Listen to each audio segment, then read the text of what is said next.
maganda naman yung result. Achieve mo yung pagkakaroon ng whiten skin, yung pagkakaroon ng maputing-maputi ka after mong gamitin. Ito, ang dami ko nang narinig about dito sa sabon na ito. Bakit daw sa tuwing gumagamit tayo ng kojic acid soap like this, is bakit daw ang bilis nating umitim kapag, lalong-lalo na kapag na-expose yung ating skin, especially yung ating face, because kojic acid is nakaka-exfoliate yan ng ating skin layer. So, kaya nakaka-encounter tayo ng reaction via darkening. Yun yung pagkakaalam ko.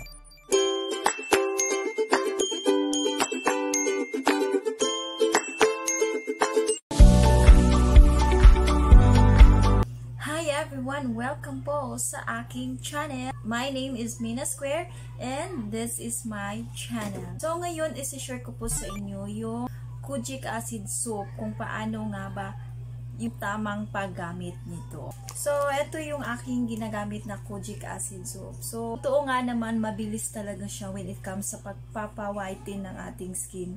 So ito, it is a Kujisan. This is a kojic acid soap, maputing skin, kasi ito lang yung gamit ko na sabon simula noon hanggang ngayon. And so alam ko familiar kayo sa sabon na ito kasi marami ding gumagamit ito, kasi nga ang lakas niyang maka-whiten ng ating skin. Ang bilis niyang maka-whiten, lalong-lalo na kapag tama yung paggamit ninyo sa itong kojic acid soap na ito. Ngayon, pag-uusapan natin kung ano nga bang meron si Kujisan or si kojic acid soap. What is kojic acid? So, sa mga hindi nakakaalam kung ano nga ba yung meaning ng kojic acid, kojic acid is a fungal product produced by a few species of Aspergillus, which has the Japanese common name Kuji. So this acid is a byproduct in the fermentation process of malting rice. The Japanese common name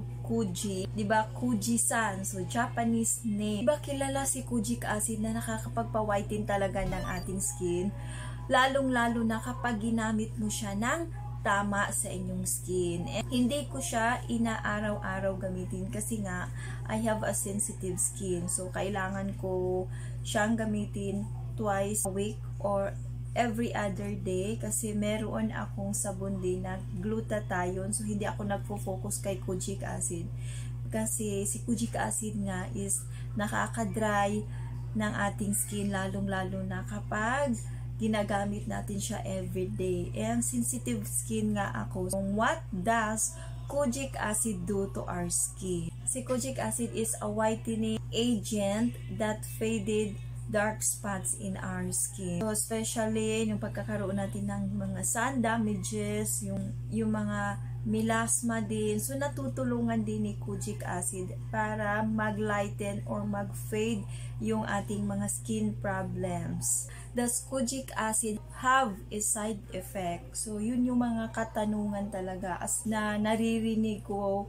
pagdating kay kojic acid. Si kojic acid, mas maganda siya sa ating skin kasi yun nga, nakakapagpa-whiten, na-achieve natin yung pagkakaroon ng pagka-whiten ng ating skin. Kung napapansin nyo, diba, pagkatapos nating maligo, so yung ating skin is medyo napaka-dry. Kasi nga si kojic acid is matapang siya. So, kapag ginamit mo naman siya na dahan-dahan lang, yun nga tayo ng skin problems, diba? Ewan ko lang ha, sa akin kasi is, diba, sinasabi ko sa inyo parati, hiyangan pa rin yan sa paggamit ng mga whitening soap na ginagamit natin. Kailangan mo talagang maglagay ng lotion para maibalik yung pagka-moisturize ng ating skin after nating maligo. Is kojic acid safe to use every day? Kojic acid soap is safe to use every day, but depending on your skin sensitivity, it can be used twice a day. Kasi ako, every other day, hindi ko siya inaaraw-araw kasi I have a sensitive skin. Yun yung sinasabi ko sa inyo. Kung katulad ko kayo na sensitive skin, so mas maiging dahan-dahan lang kayo sa paggamit kay kojic acid soap. So tips ko lang sa paggamit nito ha, kasi ako nabasa ko kasi ano daw dapat daw yung paggamit natin sa sabon, lalong-lalo na itong sabon na ito kasi meron siyang active ingredients na kojic acid. Don't use kojic acid more than 3 months kasi ang tendency niyan magkakaroon, yun nga, yung nakaka-cause kasi ng damage sa inyong skin.